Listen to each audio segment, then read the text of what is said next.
tous, je vous retrouve aujourd'hui pour une nouvelle vidéo qui sera un point lecture. Aujourd'hui, je vais vous parler de Blog de Maliki, Journal de nuit de Jack Womack et Phobos 3 de Victor Dixon. Comme d'habitude, vous trouverez les titres des livres présentés dans cette vidéo en barre d'infos avec à chaque fois un petit lien vers le moment de la vidéo où je commence à en parler. Je vous l'ai donc présenté récemment dans mon dernier book haul. J'ai fait l'acquisition de Blog de Maliki suite à une campagne qu'il avait lancée sur Ulule. Je me suis laissée tenter parce que j'avais déjà lu en fait 2 de ses albums, Maliki broie la vie en rose et le 4e dont je ne me souviens plus du titre. J'avais vraiment beaucoup aimé les personnages, l'histoire. Allez savoir pourquoi je n'ai jamais continué. Mais là, quand j'ai vu en fait la campagne de financement qu'il lançait, je me suis vraiment laissée tenter. Je l'ai lu et franchement, j'ai vraiment passé un super moment. Ce que j'ai trouvé plutôt cool, c'est qu'il présente les personnages au début de l'ouvrage. Ce qui fait qu'en fait, on voit qui sont les différents protagonistes, les différents chats. Bon, que j'ai vu Fleya un peu à part, je me suis dit c'est bizarre. Et puis par la suite, on comprend ce qui lui est arrivé et c'est tellement triste. Et c'est une histoire où j'ai pleuré en fait. Voilà, avec les nouveaux protagonistes, sachant que Maliki a déménagé à l'autre bout de la France. Enfin, je dis à l'autre bout de la France parce que pour moi, c'est à l'autre bout. Comme d'habitude, comme toujours, j'ai passé un très bon moment. J'ai vraiment bien rigolé, j'ai adoré les dessins. J'ai adoré ces histoires par rapport aux poules, parce qu'il fait l'acquisition de poules en fait. Et c'est vraiment très drôle de suivre les histoires des poules, ça revient en fait de temps en temps. Voilà, c'est vraiment des tranches de vie quotidienne. Il y a vraiment de tout, il y a autant du drôle, du triste. Il y a des anecdotes de dédicaces, sur le chemin des dédicaces, de retour, ce genre de choses. Enfin, moi j'ai trouvé ça vraiment sympa. Mais dans cet ouvrage, s'il y a bien une chose que j'ai adorée par-dessus tout, c'est la petite planche de Becky alsacienne où elle trempe les bretzels dans le coca. Ça c'est genre toute mon enfance, vous voyez. Et du coup, ça, c'était vraiment un super souvenir. C'est vrai que je me souvenais même pas que je faisais ce genre de choses. Et là, ben, c'était vraiment chouette. J'ai ensuite lu Journal de nuit de Jack Womack. Donc c'est aux éditions Folio SF. C'est un ouvrage qui m'avait interpellée de par sa couverture. Déjà avec l'Empire State Building en arrière-plan, avec les fumées, ce genre de choses, les feux. Je me suis dit, waouh, ça se trouve, ça va envoyer du lourd.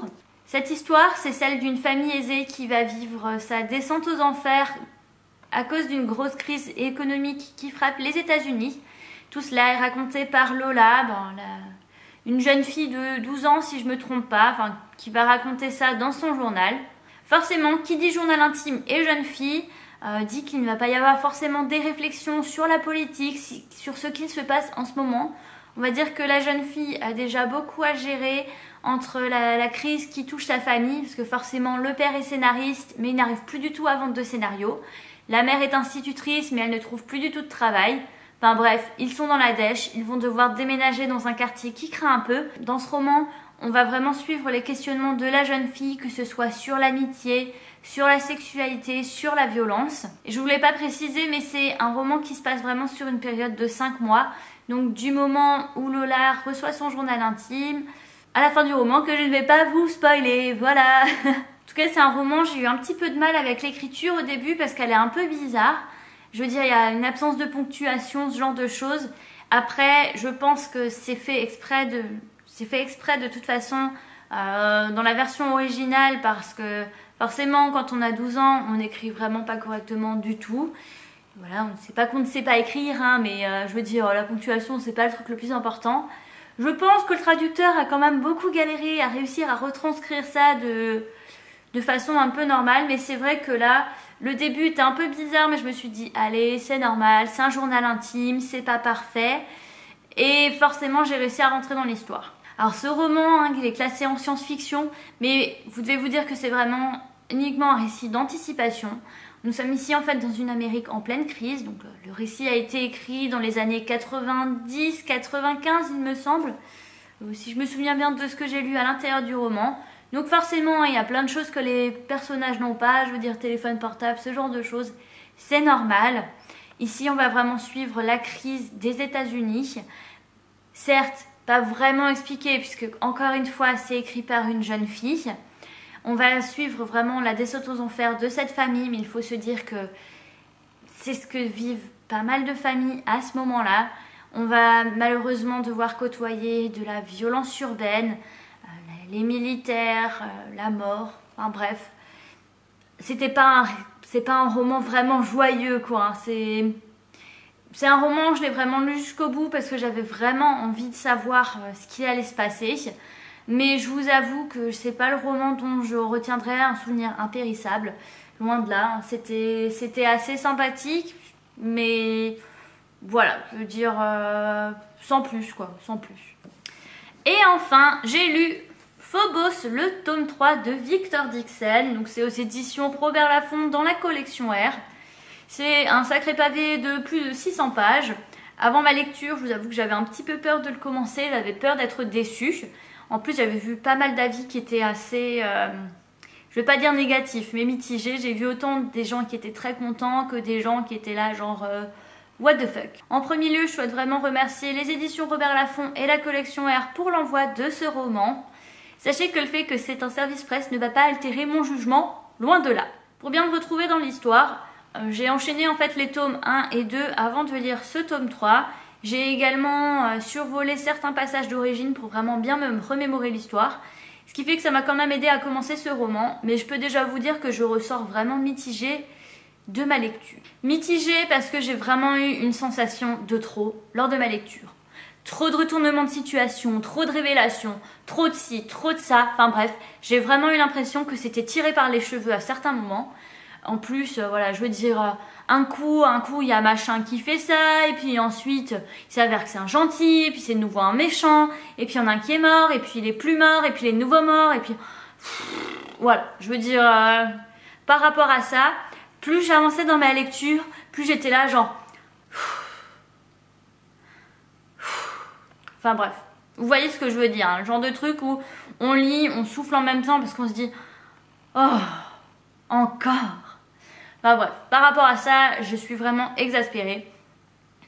Bien évidemment, ça a quand même titillé ma curiosité pour la suite, que je lirai tout de même. Parce que voilà, j'ai envie de savoir ce qui va se passer. Parce que même si les événements sont un peu tirés par les cheveux, je dois vous avouer que l'aspect politique de ce roman m'a vraiment bien emballé, autant qu'il me fait peur. Parce qu'il y a certaines choses que j'ai lues qui pourraient vraiment arriver genre dans un futur assez proche, parce que ça pourrait typiquement être l'idée de Trump, hein, sans vouloir le citer. Donc je vous avoue que par rapport à ça, voilà, j'ai quand même apprécié cet ouvrage parce que je me dis que c'est quand même dénonciation un petit peu de système politique, de quand quelqu'un qui n'est pas vraiment fait pour la politique prend le pouvoir, hein, quand c'est un... businessman qui prend le pouvoir, bah voici ce que ça donne, c'est écrit dans ce roman. Évidemment, comme dans chaque tome quasiment, j'ai trouvé que Léonore était chiante. Voilà, c'est le genre de meuf, mais elle me saoule vraiment parce que d'un coup elle est là genre ah je suis folle de lui et puis après oh mon dieu je le déteste et puis après oh non je ne veux pas vivre avec lui et puis après oh mais je l'aime et oh ça a le ton de m'agacer et puis ensuite ce qui m'énerve le plus c'est que ça fait genre oui chacun un couple mais après il y a quand même un triangle amoureux et moi j'en ai marre des triangles amoureux. S'il y a bien une chose que je déteste maintenant c'est ça, je veux dire enfin bref, ça m'a vraiment agacée. Et surtout, ce qui m'a le plus énervé en fait, c'est qu'à la base, en fait, on ne savait même pas combien il allait y avoir de tomes. Et ensuite, l'auteur avait annoncé que ce serait une trilogie. Et il s'avère qu'il y a encore un tome qui vient après. Donc, moi, ça m'énerve quand même parce que je veux te dire, il y a plein de questions qui restent sans réponse. Alors, c'est sûr, hein, je lirai le livre parce que voilà, j'ai pas mal... j'ai envie d'avoir les réponses à ces questions. Mais c'est vrai que par rapport à ça, je ressors vraiment mécontente parce que j'ai l'impression qu'on nous prend pour des pigeons, quoi. J'ai l'impression qu'on nous prend pour des vaches à lait. Genre, vas-y, tu vas voir, c'est trop bien, je vais vous donner les réponses.